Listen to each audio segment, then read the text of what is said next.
Welcome बच्चों, स्वागत है आपका अपने YouTube channel Fatehpur education centre पर।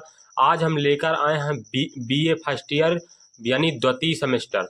बीए फर्स्ट ईयर द्वितीय सेमेस्टर यानी कि अब जैसा कि सेमेस्टर प्रणाली हो गई है, एक वर्ष में 2 सेमेस्टर बनाए गए हैं, तो ये बीए सेकंड सेमेस्टर आप कह सकते हैं।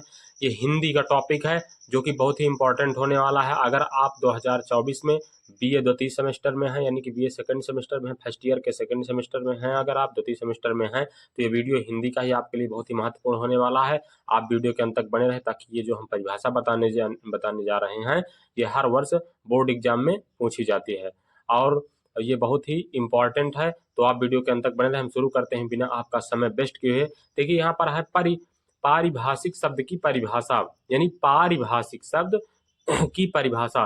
तो आपको पारिभाषिक शब्द की परिभाषा लिखनी है। जैसे कि ये हर बहुत बार पूछा जाता है, ये बहुत ही मोस्ट इंपॉर्टेंट टॉपिक है। तो इसकी आप परिभाषा लिखेंगे। पारिभाषिक शब्द उस शब्द को कहते हैं जो कि क्षेत्र विशेष में एक निश्चित और विशेष अर्थ को ही व्यक्त करते हैं। ऐसे शब्दों को पारिभाषिक शब्द कहा जाता है। ठीक है, इसमें है पारिभाषिक शब्द उस शब्द को कहते हैं जो क्षेत्र विशेष में एक निश्चित और विशेष अर्थ को ही व्यक्त करते हैं, उसे ऐसे शब्दों को पारिभाषिक शब्द कहा जाता है। औद्योगिक क्रांति पाठ प्रयुक्त निम्नलिखित शब्दों को देखिए। ऊर्जा, प्रौद्योगिकी, उद्विकास। ठीक है मित्रों, समझ में आ रहा है।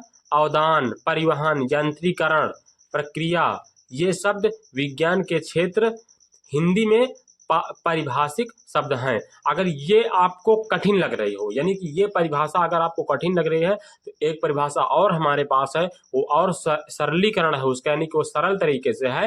तो हम आपको उस परिभाषा को दिखाते हैं। अगर ये पूछता है पारिभाषिक शब्द की परिभाषा तो आप बिल्कुल लिखेंगे। देखिए हम आपको दिखाते हैं ये परिभाषा क्या है। नंबर 2 पर है, ये थोड़ा सरल है उससे। जो सामान्य व्यवहार की भाषा के शब्द ना होकर भौतिक, रासायनिक, प्राण विज्ञान, दर्शन, गणित, इंजीनियरिंग, विधि, वाणिज्य, अर्थशास्त्र, मनोविज्ञान, भूगोल आदि का ज्ञान विज्ञान के विभिन्न क्षेत्रों के विशिष्ट शब्द होते हैं और जिनकी अर्थ सीमा सुनिश्चित और परिभाषित होती है, उन्हें क्या कहते हैं? उन्हें पारिभाषिक शब्द कहते हैं। तो आपको ये परिभाषा थोड़ा सरल तरीके से, इसमें ज्यादा सरल नहीं करना है। यानी जो सामान्य व्यवहार की भाषा के शब्द ना होकर, यानी कि जो हम सामान्य व्यवहार की भाषा में शब्द यूज करते हैं, सामान्य व्यवहार की भाषा के शब्द ना होकर भौतिक, रासायनिक, यानी कि जो भौतिक और रासायनिक, प्राणी विज्ञान, दर्शन, गणित, इंजीनियरिंग, विधि, वाणिज्य, अर्थशास्त्र, मनोविज्ञान, भूगोल आदि का ज्ञान विज्ञान के विभिन्न क्षेत्रों में विशिष्ट शब्द होते हैं और जिनकी अर्थ सीमा सुनिश्चित और परिभाषित होती है। ठीक है, तो मैं आशा करता हूं कि ये वीडियो आपको पूरी तरीके से समझ में आ गया होगा। जो छात्र बीए सेकेंड सेमेस्टर यानी द्वितीय सेमेस्टर में हैं उनके लिए हिंदी का मोस्ट इंपॉर्टेंट टॉपिक है। इसको पूरी तरीके से रट लें बेहतरीन तरीके से और अपने यूनिवर्सिटी एग्जाम में अच्छे नंबर प्राप्त करें। अगर आपको बीए हिंदी, बीए के अन्य टॉपिक पर वीडियो अगर आप बीए की क्लासेस पढ़ रहे हैं, बीए में पढ़ रहे हैं, तो आपको हिंदी की आवश्यकता पड़ेगी। हिंदी में यानी कि अन्य सब्जेक्टों में भी, तो आप हमारे चैनल को सब्सक्राइब कर लें ताकि हम एजुकेशन से रिलेटेड जो भी वीडियो अपलोड करें वो आप तक तुरंत पहुंच जाए। अगर आप हमारे चैनल पर नए हैं तो प्लीज़ चैनल को सब्सक्राइब जरूर कर लें, अपने मित्रों को शेयर कर दें। धन्यवाद।